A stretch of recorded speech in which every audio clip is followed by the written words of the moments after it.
Excellences, Mesdames et Messieurs, honorable assistance, c'est avec une immense joie et un grand honneur que j'adresse mes premiers mots en saluant les autres personnalités et honorables invités.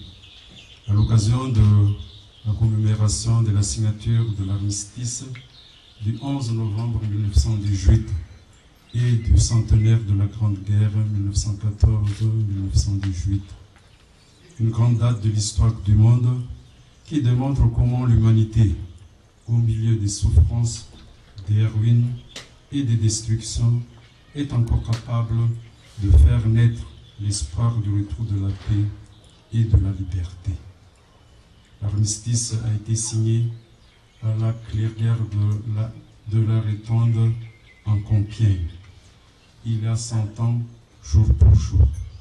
C'est le souvenir empreint d'émotion pour le choix d'un règlement des différends autour d'une table de négociation après tant de vies perdues. C'est la traduction en acte des vœux pieux des poilus souhaitant que ce soit la der des der et de jamais plus ça.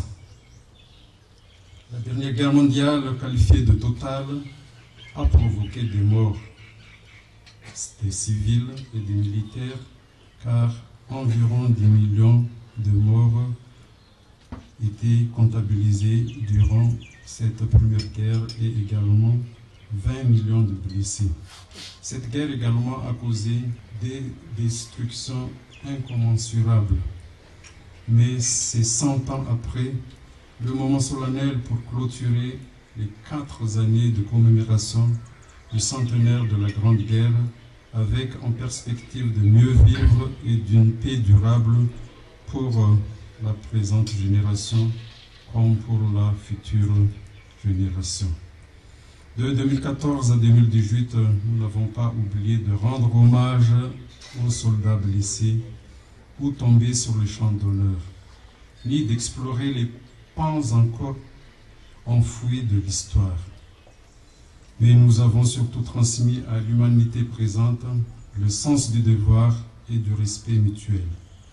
Je cite comme bel exemple d'illustration en France, lors de l'inauguration en 2014 de l'anneau de la mémoire à Notre-Dame de la Lorette, un monument qui, comme le souligne un passage du livre Regard sur 14-18, ne célèbre pas les vainqueurs de la guerre, mais évoque la souffrance partagée de tous les combattants. Les conflits sont alors oubliés, donnant naissance à un lieu de paix où juste l'humanité est plus importante.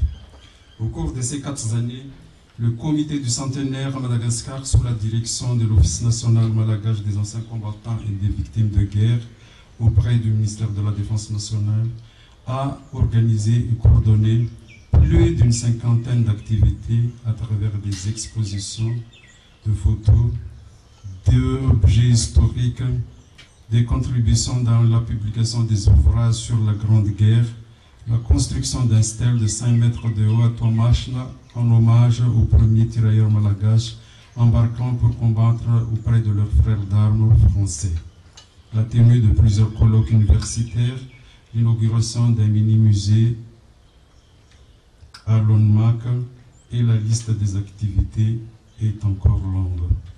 Ils sont nombreux à avoir contribué volontairement à la concrétisation de ces activités commémoratives. Et cette commémoration a une fois de plus montré l'efficacité d'un partenariat centré autour de l'État, de la diplomatie et des organisations non gouvernementales. En effet, je ne saurais faire passer mon appréciation devant la solennité de la cérémonie que nous venons d'assister ce jour au monument du lac Anouche avec l'inauguration de la plaque commémorative du centenaire de la Grande Guerre, précédée d'une évocation historique lue par les élèves du lycée français, suivie de la sonnerie aux morts avec 1 minute de silence et terminée par la chanson « Heureux ceux qui sont morts » dont les paroles ont été écrites par le lieutenant Charles Péguy. Excellences, Mesdames et Messieurs, nous avons commémoré une époque tragique de notre histoire. Cependant, dans cette période sombre que sont mis en lumière le courage et la bravoure des soldats engagés sur le front, comme c'est dans l'utilisation excessive de l'Internet que se dégage la conscience d'un danger qui mine notre société du XXe siècle. En effet, la menace mondiale actuelle concerne plus le domaine cognitif, mais en moindre mesure les guerres conventionnelles. Dans tous les cas, les cibles ne distinguent plus les classes sociales, car même les grandes puissances ne sont pas épargnées des menaces asymétriques. Nous devons nous unir et constituer un front de résistance, de peur que ce que nous avons bâti dans la douleur et la persévérance durant ce dernier siècle ne tombe pas comme un château de cartes. Votre requête, Excellence Madame l'ambassadeur, ne tombe pas dans un oreille d'un sourd.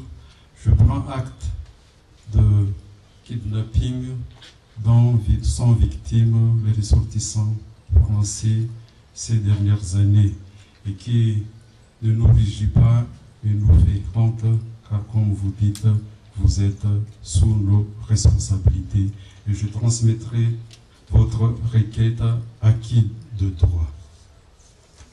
Excellences, Mesdames et Messieurs, comme nous sommes à Madagascar, permettez-moi de vous partager la participation des enfants malgaches à cette grande guerre de 1914 à 1918. Le gouverneur général de la colonie, M. Hubert Galby, avait organisé la mobilisation des Malgaches. Le premier contingent fut envoyé en octobre 1915 vers la métropole, suivi de 5 autres en 1916.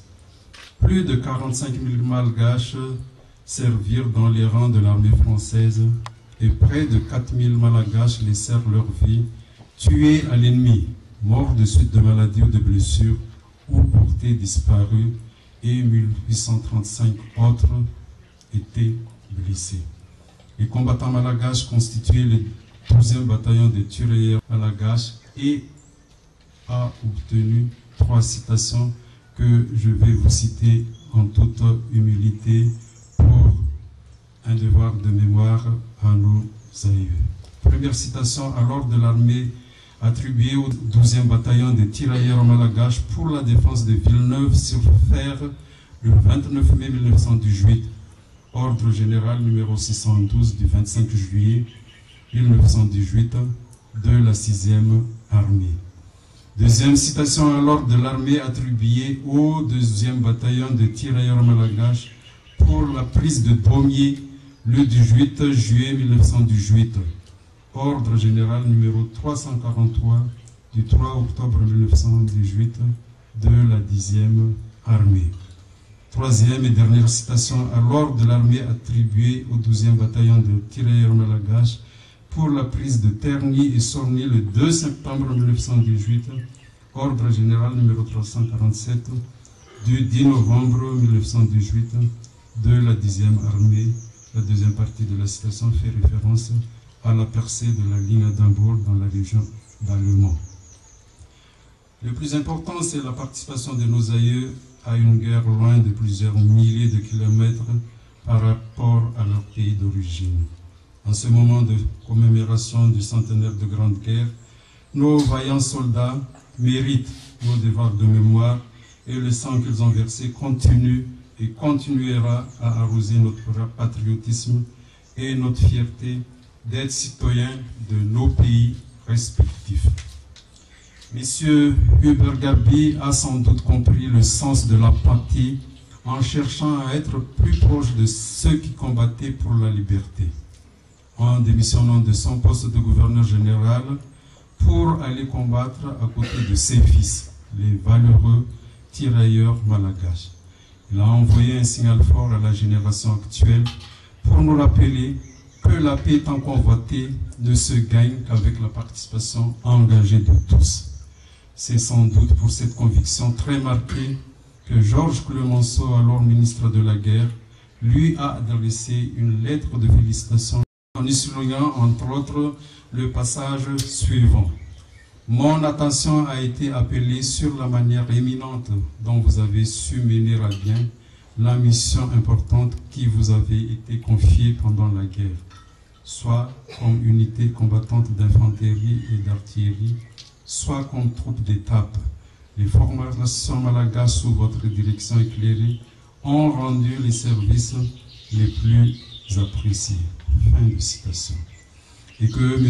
Hubert Galbit lui-même, lors de son intervention le 16 mai 1919 sur la participation de Madagascar dans une conférence à l'école coloniale sous la présidence de M. Paul Doumé, sénateur, ancien ministre et ancien président de la Chambre des députés, a déclaré, je cite, « Son effort est resté presque ignoré, même du public, généralement averti des choses coloniales. Mais je n'ai pas le droit d'être modeste à ses dépens. Je ne le serai donc pas. J'aime mieux vous l'avouer tout de suite. Vous voudrez bien m'en excuser, considérant que j'ai un devoir à remplir. C'est de dire combien et comment colons, fonctionnaires et indigènes rivalisèrent de zèle, d'enthousiasme patriotique et d'esprit de sacrifice pour venir en aide à la mère patrie. Au cours de cette guerre qui lui fut si injustement et cruellement imposée. Ils se sont conduits en enfants fidèles. La métropole doit le savoir. Quant à moi, qui ai constaté le dévouement absolu de la chose publique dans toutes les circonstances et de toutes les manières de mes collaborateurs et de mes administrés de toutes couleurs, je suis heureux de leur adresser aujourd'hui devant vous les justes tributs de ma reconnaissance. Fin de citation. Le gouverneur général Hubert Galbit, dont nous avons l'honneur d'avoir avec nous aujourd'hui un de ses descendants, M. Jean-Pierre Galbit, je vous prie de lever votre main et de tourner auprès de l'assistance pour qu'on vous le cherche. Constituer un modèle de parfaite synergie face à un défi auquel ensemble nous devons faire face pour persévérer une communauté mondiale évoluant dans la paix. Alors, chacun dans notre conviction, pour bâtir cette paix durable, investissons corps et âme et ne laissons aucune force ravageuse freiner notre volonté commune pour le bien-être de notre génération.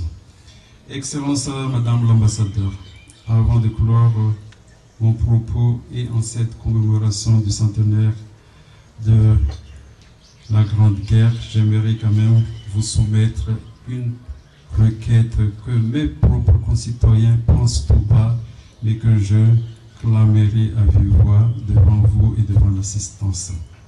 Traiter nos anciens combattants et nos victimes de guerre sur le même pied d'égalité que ce frère d'armes qui a combattu durant la Grande Guerre en France. Facilitez-nous également l'accès des archives de notre histoire, car les citoyens malgaches et surtout les jeunes ont besoin de cette histoire. Et je fais mienne la citation d'Alain Foucault, je cite, « Nul n'a le droit d'effacer une page de l'histoire d'un peuple, car un peuple sans histoire est un monde sans âme. » C'est le peu que je vous demande, Excellence, et je vous remercie d'avance de la suite que vous allez préserver à cette requête. Vive la paix, vive la coopération franco-malgache. Je vous remercie de votre aimable attention.